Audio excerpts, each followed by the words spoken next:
Over the weekend, CPAC, the Conservative Political Action Conference, decided to go mask off in its racism and embrace authoritarianism fully. So now, first off, the location itself, big red flag. It was held in the Eastern European nation of Hungary, which has fallen into authoritarianism under nationalist leader Viktor Orbán. The US think tank Freedom House, by the way, has downgraded its assessment of Hungary to being a partly free society under Orbán and his ruling Fidesz party, noting constitutional and legal changes that have allowed it to consolidate control over the country's independent institutions, including the judiciary, the media, etc. In fact, the country also ranks among the most corrupt European countries, according to an index by Transparency International, an independent advocacy group based in Germany. Hungarian media is largely under control of the ruling party. The courts are filled with friendly judges and Orbán loyalists who control most of the economy. So now, as far as social policy, Orbán has opposed policies that are hostile to LGBTQ people, immigrants. He bragged about building a wall between Hungary and Serbia. They've also invoked anti-Semitism. In fact, one of his recent campaigns, you had pictures of George Soros with the caption, "Don't let Soros have the last laugh."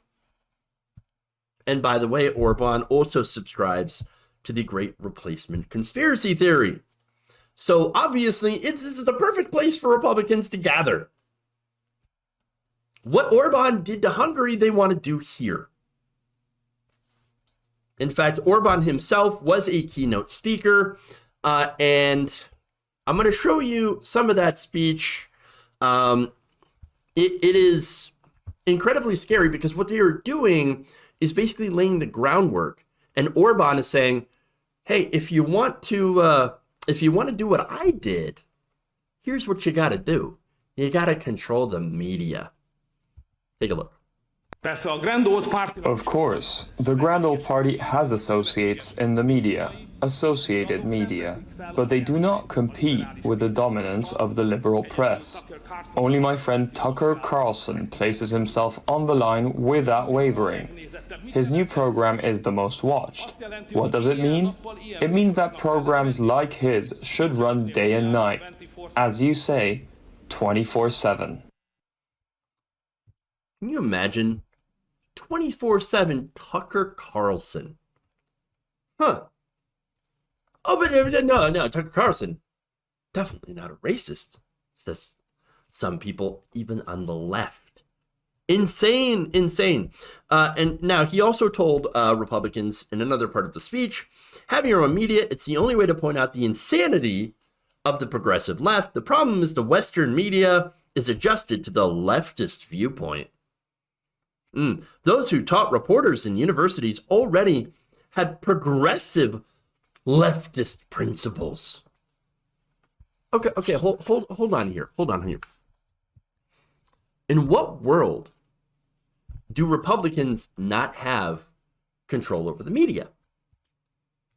Okay, so you're saying that people that have Fox News, Newsmax, the majority of talk radio, Sinclair Broadcasting, which is your local news companies that are doing pro-Republican, pro-Trump propaganda, Ben Shapiro, Jordan Peterson, Dan Bongino, Joe Rogan, on and on and on. And yes, by the way, Joe Rogan, I count Joe Rogan because guess what? He does play to a conservative point of view on trans issues, as well as being anti-science, anti-vax, and consistently platforms far-right guests. So they've got all of that.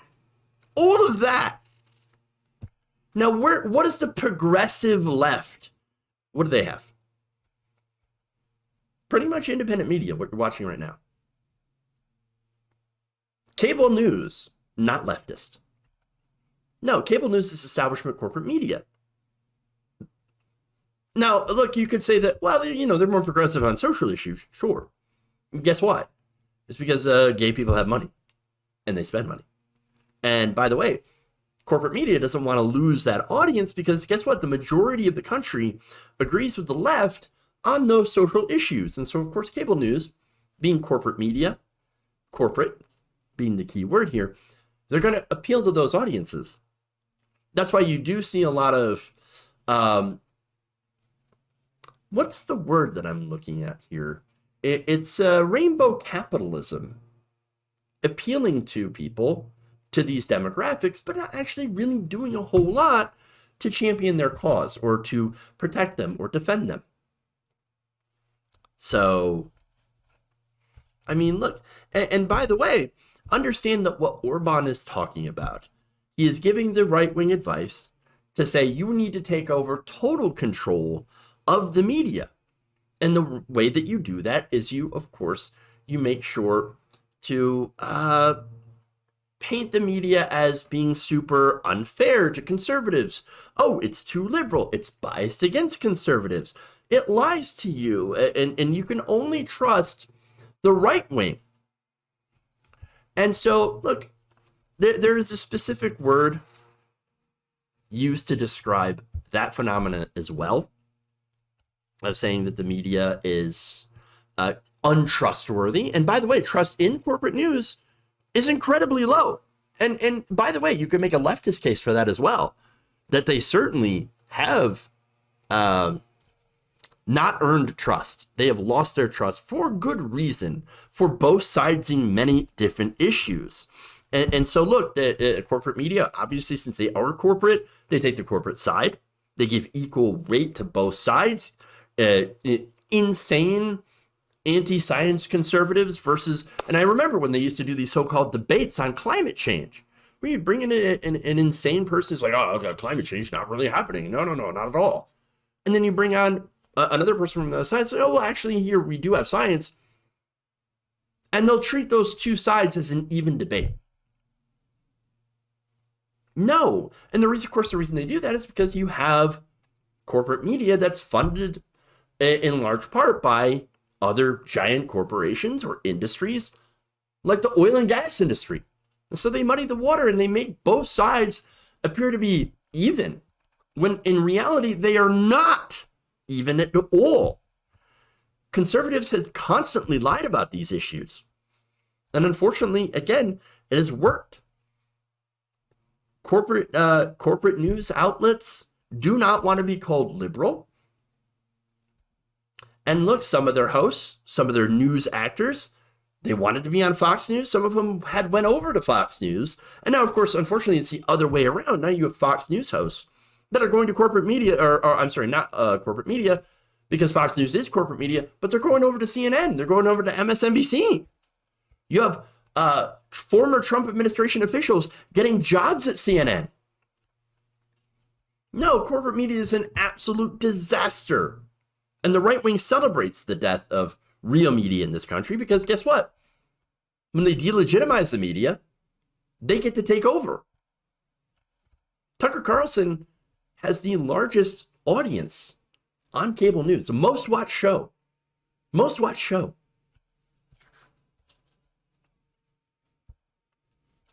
That's how it happens. And so, look, they're going to try to take over and get control of the flow of information, as they've been trying to do for the last 30, 40 years. And of course, when they do actually get control, we've seen that in Hungarian media, they do political correctness to help their agenda of stripping women of reproductive rights, denying immigration, stepping on free speech and protest. When they go after education, as the right wing in this country is doing, and what they had done in Hungary, this is a really dangerous thing that is happening. We are barreling towards fascism in this country. And again, a lot of it is because of the failures of corporate media. They didn't listen to us. They didn't listen to us. And now, again, fascism on its way, on its way. And by the way, it wasn't just Orbán that spoke. There were plenty of other speakers as well at CPAC, and it does really show you the kinds of people that they like to ally with. You had a cavalcade of awful people. One of them is Solt Bayer, who took the stage at the second day of CPAC He had once referred to Jewish people as stinking excrement, referred to the Roma people as animals, and of course used racial slurs against black people. In fact, this is what he wrote during the 2020 BLM protests on his blog. Quote, "Is this the future? Kissing the dirty boots of effing N-words and smiling at them, being happy about this because otherwise they'd kill you or beat you up." So this is this is what this guy believes. And in 2013, he wrote that a significant part of the Roma are unfit for coexistence. They are not fit to live among people, he said.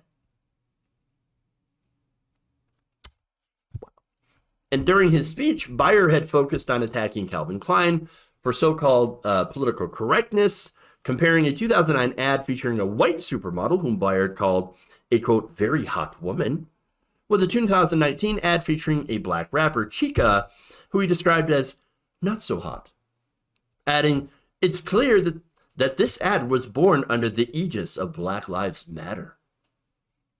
Kind of reminds me of Jordan Peterson tweeting out that picture of, I think it was Yumi Liu, on the cover of Sports Illustrated and saying, like, what was it? This is not beautiful, and no amount of authoritarianism will make it be beautiful. Authoritarianism. Wow. So again, there's clear racist underpinnings. Now that convention also featured speeches from people like Donald Trump, Fox News host Tucker Carlson, of course, and even Trump's former White House chief of staff, Mark Meadows, and Jack Posobiec. Addressing the conference by video shortly before Bayer's appearance, Trump said this about Orbán, quote, "He is a great leader, a great gentleman, and he just had a very big election result. I was very honored to endorse him." Wow. You know, what's amazing here is there used to be a time where people like this were shunned, where racists, anti-Semites, and authoritarians were, yes, they still exist, of course, but they were forced to hide under the rocks. Now they're all out in the open. They're out in the open and they're celebrating the fact that they're authoritarians. This is dangerous stuff. Just incredibly disastrous. This is who they are, though. This is who they are. When people show you and tell you who they are, I don't know, maybe you should believe them. They're authoritarians. Plain and simple. Yeah, Samuel Vimes says they had to wear hoods. They had to wear hoods. Now, no, hoods off. Hoods off.